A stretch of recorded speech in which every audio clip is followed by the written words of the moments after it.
Welcome back, ladies and gentlemen. This is Weeknights, where 5 nights a week we give you the latest, the greatest, and the shameless, largely from the famous of the entertainment industry. Hmm. I am JD, aka He Who Pods. Glasses on today, so also rearview mirror. And I'm Dash, aka Dashing D, aka the real king of R&B, aka cool grandma, but not really, AKA, aka. how many hats does she have? I gotta be honest, I've been borrowing the last week. I literally only have You like trying three to be the real Mad Hatter? hats. Right. Yeah, no, I know I've been switching it up because I'm not at my usual setup. Um, but yeah, you know. Sorry, potting on location. You got to do what you got to do. It's true. It's true. And things, sorry, I just messed up the camera. Um, it's true. Sometimes you gotta improvise. So that's what I've been doing. Um, you know, I got you. you never know. Maybe tomorrow I'll be back on the blue couch. We'll see. Maybe. But until then, let's do it. Right. All right. Well, a while ago now, I should probably pull up the exact date. December. Yep, December. Yep, December. December. December 4th. December 20th. Oh, J. Cole put 20th? the what does he call it? The 10-year anniversary edition of 2014 Forest Hill Drive on streaming platforms. And so Right. some of us had it before that because we bought it and did the Right. concert thing. We already spoke about that. Mm-hmm. But this is that edition. And so there's a disc 2, quote unquote, which is 8 new songs. Mm-hmm. Yeah. 8 new songs. Or rather unreleased songs, I'm gonna say. And I'll get to that in a minute. And so we just wanted to come up here and talk about the unreleased or the additional songs, disc 2, if you will, Yeah. because we've been bumping them and we never really got around to speaking about it. So True. also hopefully by now y'all have heard them and y'all don't feel like we're giving you stuff you never heard of before. If not, But it ain't a movie, so who cares? Because there's no spoiler. So if you didn't hear it, go hear it and then come back. That's right. the beautiful part about this type of media. You can always hit pause, go check out the stuff, Right. and come on back down. Right. So we're not gonna go track by track because we're gonna kind of just go through this quickly. Yeah. This is more of an overall review, not a track by track, line by line review. So for y'all looking for the line by line, track by track review, sorry, not us, not today. So what I'm gonna say first is I can tell that these are unreleased songs, not new songs he recorded recently to add to the project. Okay. And I can tell that before listening to Inevitable, which I did listen to, which is his quote unquote audio series Mm-hmm. that he put out in addition to this, which was before this technically. Mm-hmm. You can hear in his cadence, in his style of songwriting, in the flows, and even in some of the melodies that this is stuff that was recorded when this album was being recorded. Mm-hmm. Even on obviously he says "Ew," like he does on apparently. And so which obviously actually reminds me of apparently. In the way that he delivers the record. What's wrong? Why are you making a face? That was my least favorite song. Oh, but you don't think it sounds something? It sounds similar to apparently. It does, Oh, okay. but it's my least favorite song Of the from 8. the eight. I actually don't like the way he delivers it. Um, I feel like it's a little bit too sing-songy. It's more sing-songy than I would have liked it to be. Right. Um, Which is Yeah. funny you say that because apparently has always been one of my least favorite songs on the album. And many people have said that I'm crazy. Apparently is the shit. I think they just fall for the marketing because apparently was one of the songs that got a video from this Mm-hmm. album. Never been a big fan of apparently. Except for the rap verse that he has. Mm-hmm. Never really been a fan of apparently. It's cool when I play the album, I play it, but apparently is not one of my favorite songs from the album. It's probably on the least favorite side. Yeah. That's how I felt about obviously. I just felt like I was vibing until I got to that, and then I was like, Gotcha. I I don't can know here. understand. Yeah. Yeah, I get it. Um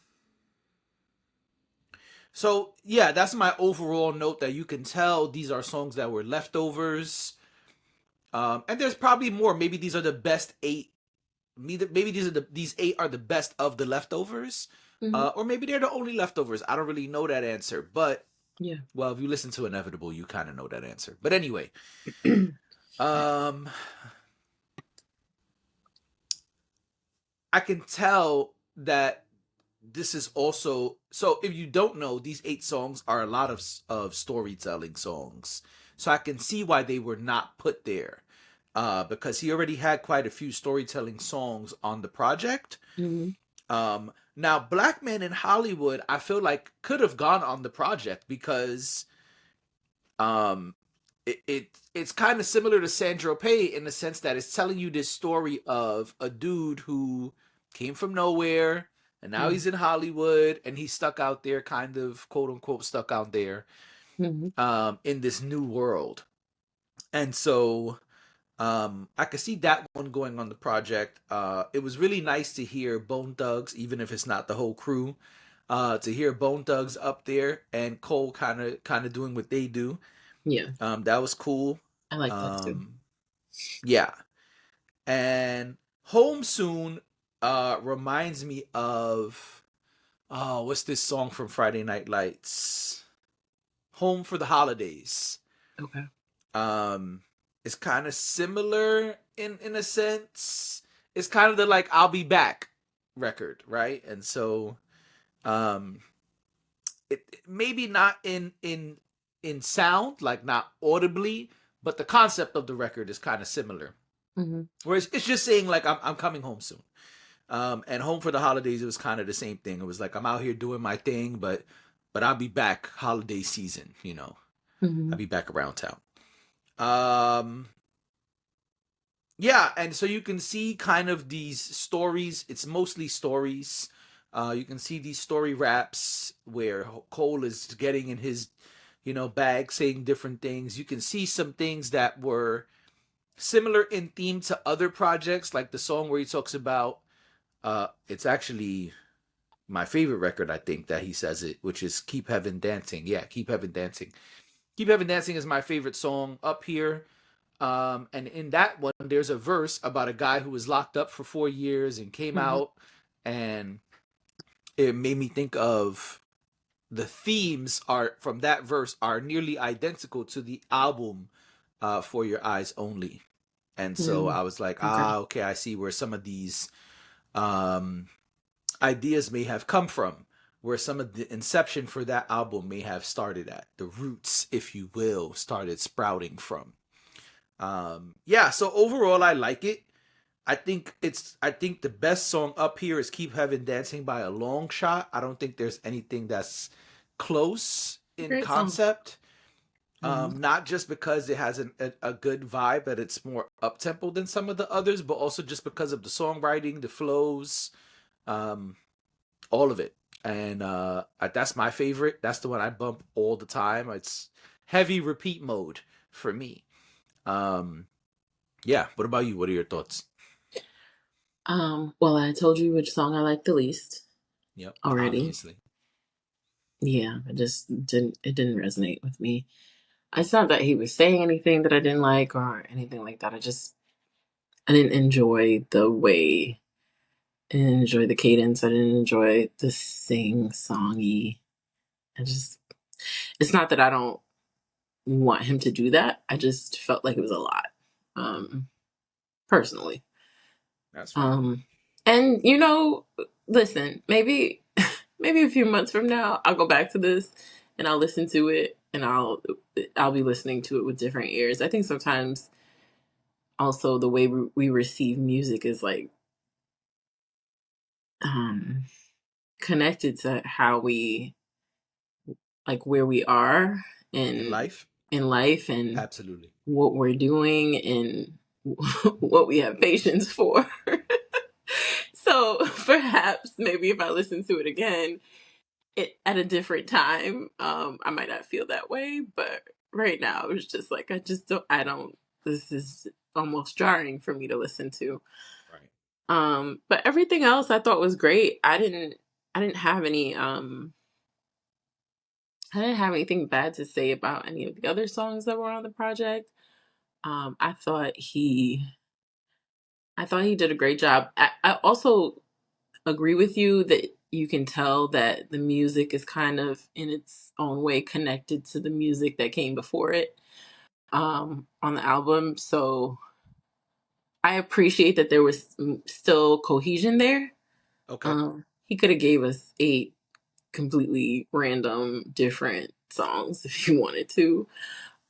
But yeah, I felt like it maintained the same tone that the original album did, which I like because I feel like when I'm listening to an album, I want to feel like I'm listening to one body of work. It doesn't always work when people try to divert themselves from somewhere else. Right. One way it does work is on Mad Hatter, which is coming out on January 13th. You're funny. Yes. But that doesn't happen every time, So, um, so yeah, I enjoyed it. I don't really have anything bad to say about it. You're more in tune with J. Cole lore, so you can harken back to For Your Eyes Only, and you know, you're catching all the references that I'm probably not catching, or all of the connections between what he just put out versus what he's put out in the past. But I told you I was vibing out until I got to Obviously, and then I was like, Right. okay. Yeah, so I thought it was great. Gotcha. All right. Well, in music, let's stay in Yes. music, but we're Let gonna us do that. shift. We're gonna shift big time. So Yeah. there's a doc that came out a while ago in theaters and is now on select streaming platforms. Mm-hmm. Uh, I haven't even been able to see it because I don't have those platforms. I haven't I seen don't it have access to either. those platforms. Yeah, it's on CNN, Yeah. shrug, and it's on Hulu Plus or Hulu Live, whatever Hulu it's called. yeah, whatever the premium. Yeah, so I don't have that version of Hulu, so I don't have access to this yet. But there was a Luther Vandross doc that came out, which is called Luther Vandross Never Too Much. It had a limited theater run, and then it's on streaming, but it's not everywhere yet. It's just on those two streaming apps. But Mm-hmm. um, since it hit those streaming apps, Mm-hmm. there's been a lot of buzz about some of the things that have happened in the doc, and one of the things is specifically Patti LaBelle. Um, there's a clip of Patti LaBelle, quote unquote, outing Luther Vandross, and she says, "Yeah, he's gay," and basically that uh, Luther was looking for love, and part of that was he was gay. And I am paraphrasing because I have not seen it. I have only seen what people have said about it. So if I'm misquoting exactly what Patty said, I apologize. But people have kind of been coming for Patty because they say that she outed Luther. Why? Because people say that, well, Luther never confirmed that he was gay. Luther never said what he was or was not. And she's the only one on record saying this. That is what people are saying and people are upset about. Um, and so word got back to Patty and her camp. And That's why I've been smiling, by the way. yeah. Cause So word got I back feel like to when Patty gets into some shit, it's always entertaining. yeah. So we're gonna play that and then we'll talk. Mm-hmm. Because of the stigma that was the thought of quote, coming out.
That part is not clear.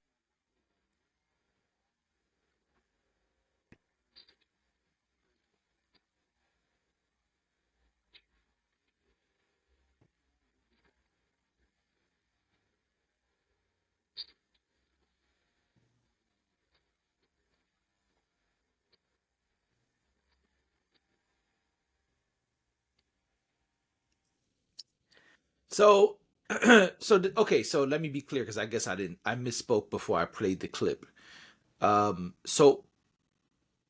So what I just played is from the doc. This is the clip everybody's talking about. Mm-hmm. And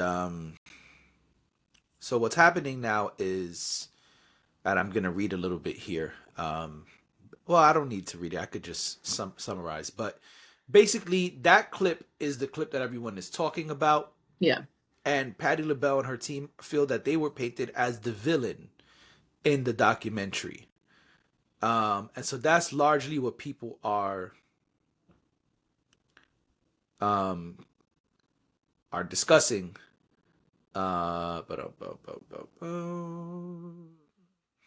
Yeah. They're So here we go. So it says, I got you. There is stuff to read. Patti LaBelle's team is upset over her portrayal in CNN's. Oh, it's a CNN doc. Okay, that makes sense. yeah. In CNN's documentary Luther Never Too Much, which aired on New Year's Day, according to Page 6, the film misrepresents LaBelle, who had a decades long friendship. Yeah, a decades long friendship with Luther Vandross as someone who publicly discussed his private life despite her long standing support for him and his family. LaBelle participated in an extensive interview for the documentary but declined to sign release forms when denied the chance to review the final edit. As a result, her interview was excluded, and producers used a 2017 clip from Watch What Happens Live with Andy Cohen, where she discussed Vandross's reluctance to come out publicly. The clip, paired with comments from Vandross's collaborator Richard Marks, criticizing friends who shared personal details, led to some feel LaBelle was unfairly painted as a villain. Page 6 also reports that key elements of LaBelle's deep connection to Vandross, such as her care for him during his illness and their mutual impact on each other's lives, were omitted from the documentary. LaBelle continues to tour and has not yet watched the film.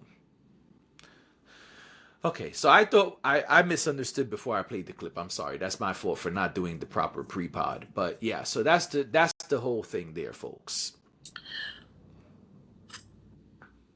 This is complicated. Is it? Well, it's complicated because to me it doesn't sound like she was even in the 2017 clip. It doesn't sound like she was looking to be salacious. If Okay, any I agree with that. if anyone had ill intent there, it was the other side of that. Um, People get asked a bunch of random, sometimes off color questions on Watch What Happens. Watch What Happens Live. That's a fact. Um, I think that, so I'm not. I don't want to excuse what she did, but I do want to acknowledge the fact that it didn't sound to me like she did it um, because she didn't care for him. It sounded like she tried to tell his story for him. And unfortunately, uh, that's just, especially when it comes to this sort of thing, um, someone's sexuality and whether they wanted people to know or not, or want people to know or not, it's really not your story to tell. It's that person's story to tell. Right. That's why I ask, is it complicated?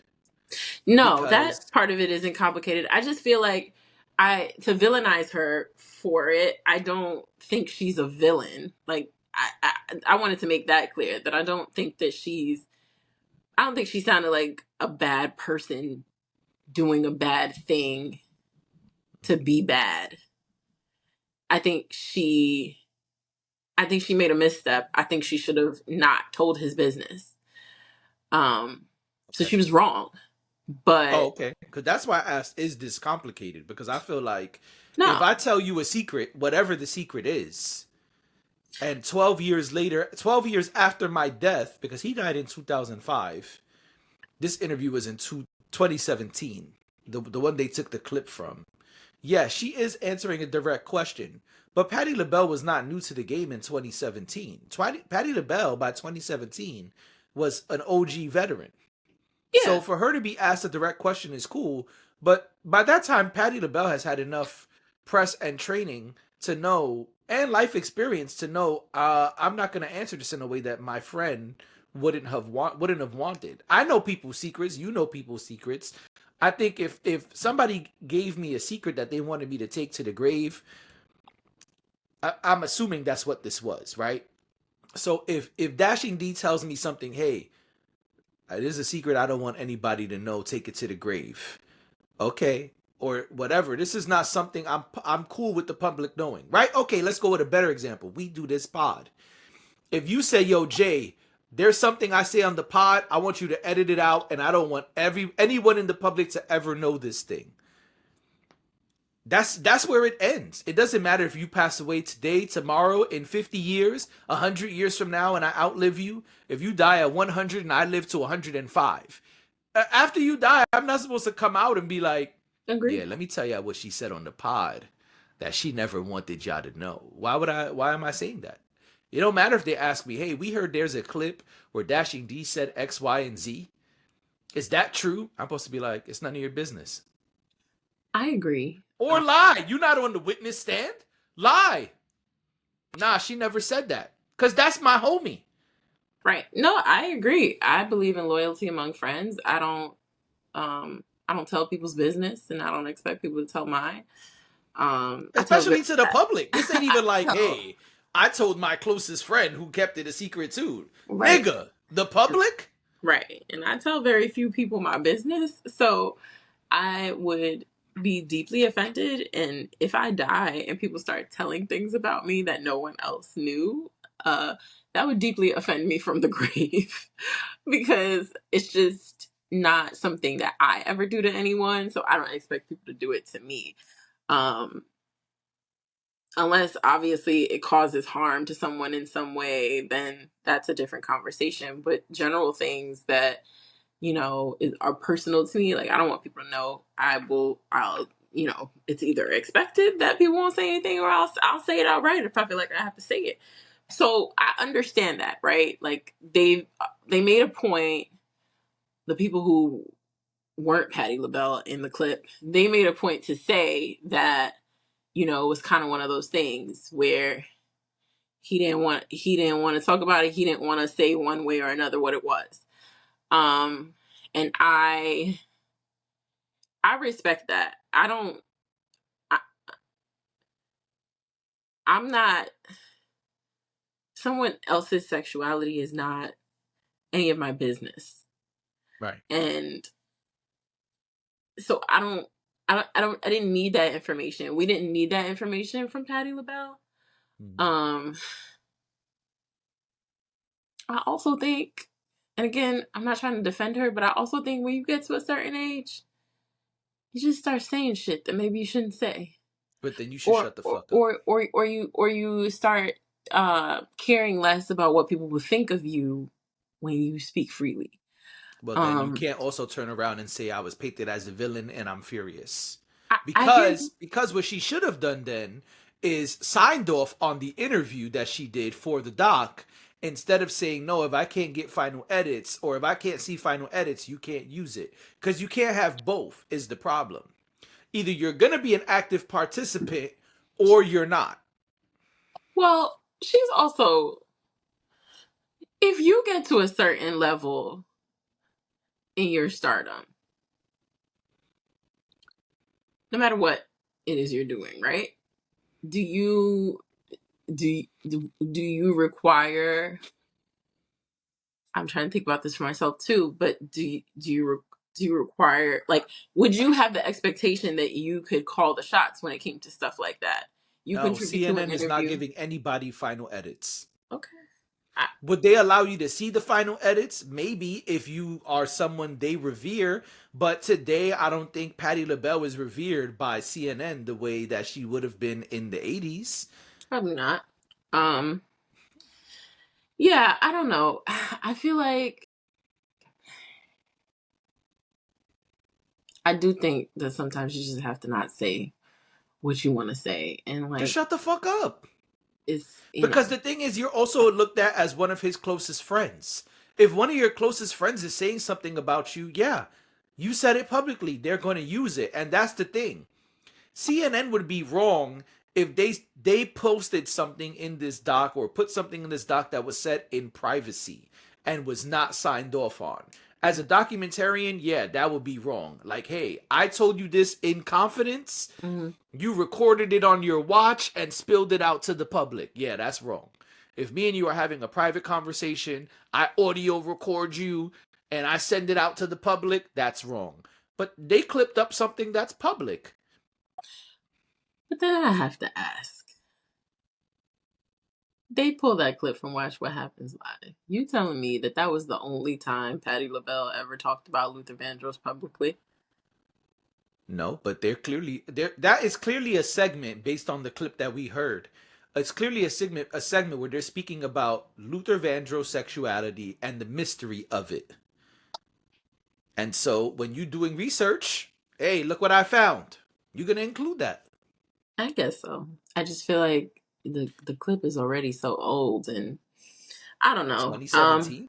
They're doing a doc about Luther Vandross. I don't think 2017 is long ago if we're doing a doc about a star from the 80s and the 90s. That would be probably one of the most recent things in the doc. And again, I haven't seen it, but that's not so old in that case. Okay. I'm just trying to say, like, they did some digging to find that. Is that not what you do when you make a doc about somebody? If I do a doc about your mom, am I not supposed to go back to like back in the day and dig for stuff?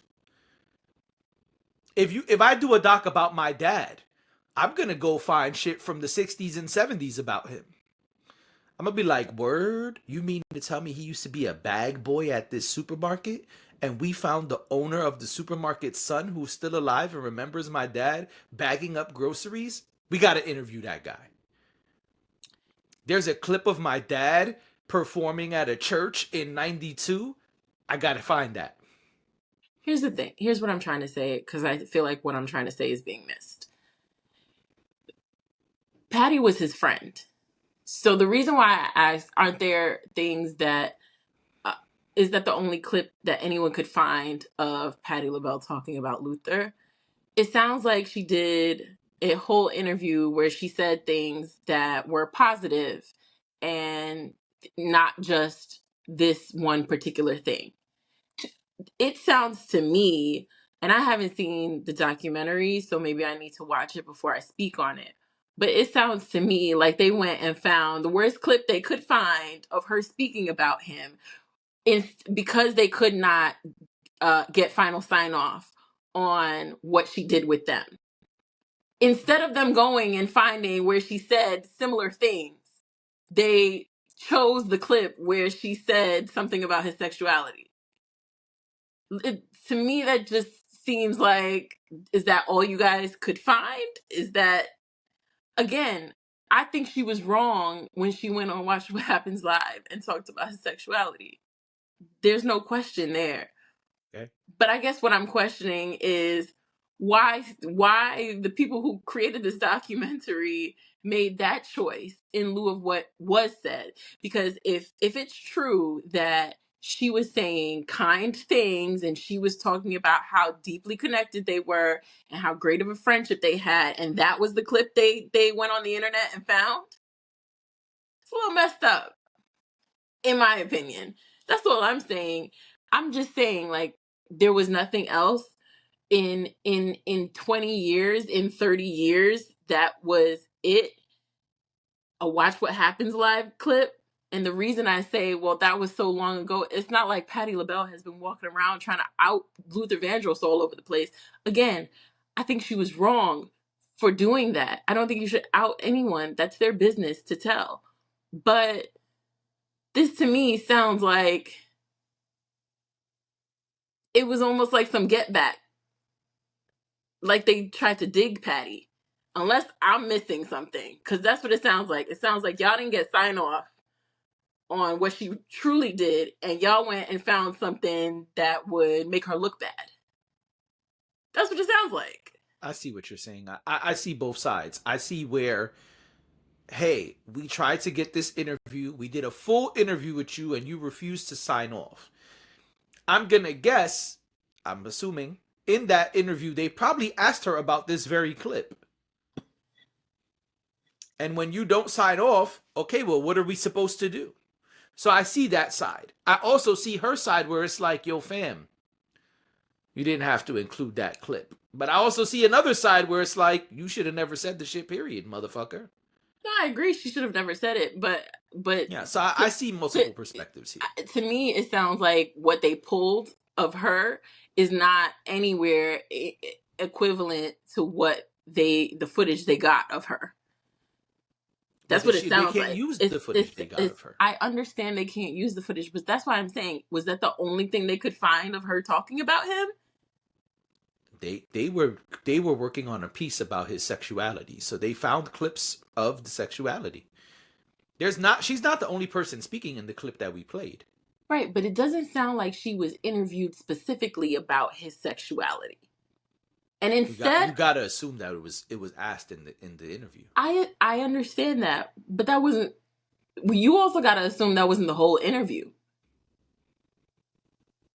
I think we're talking about two different. So then, why was that the clip that they included? Her?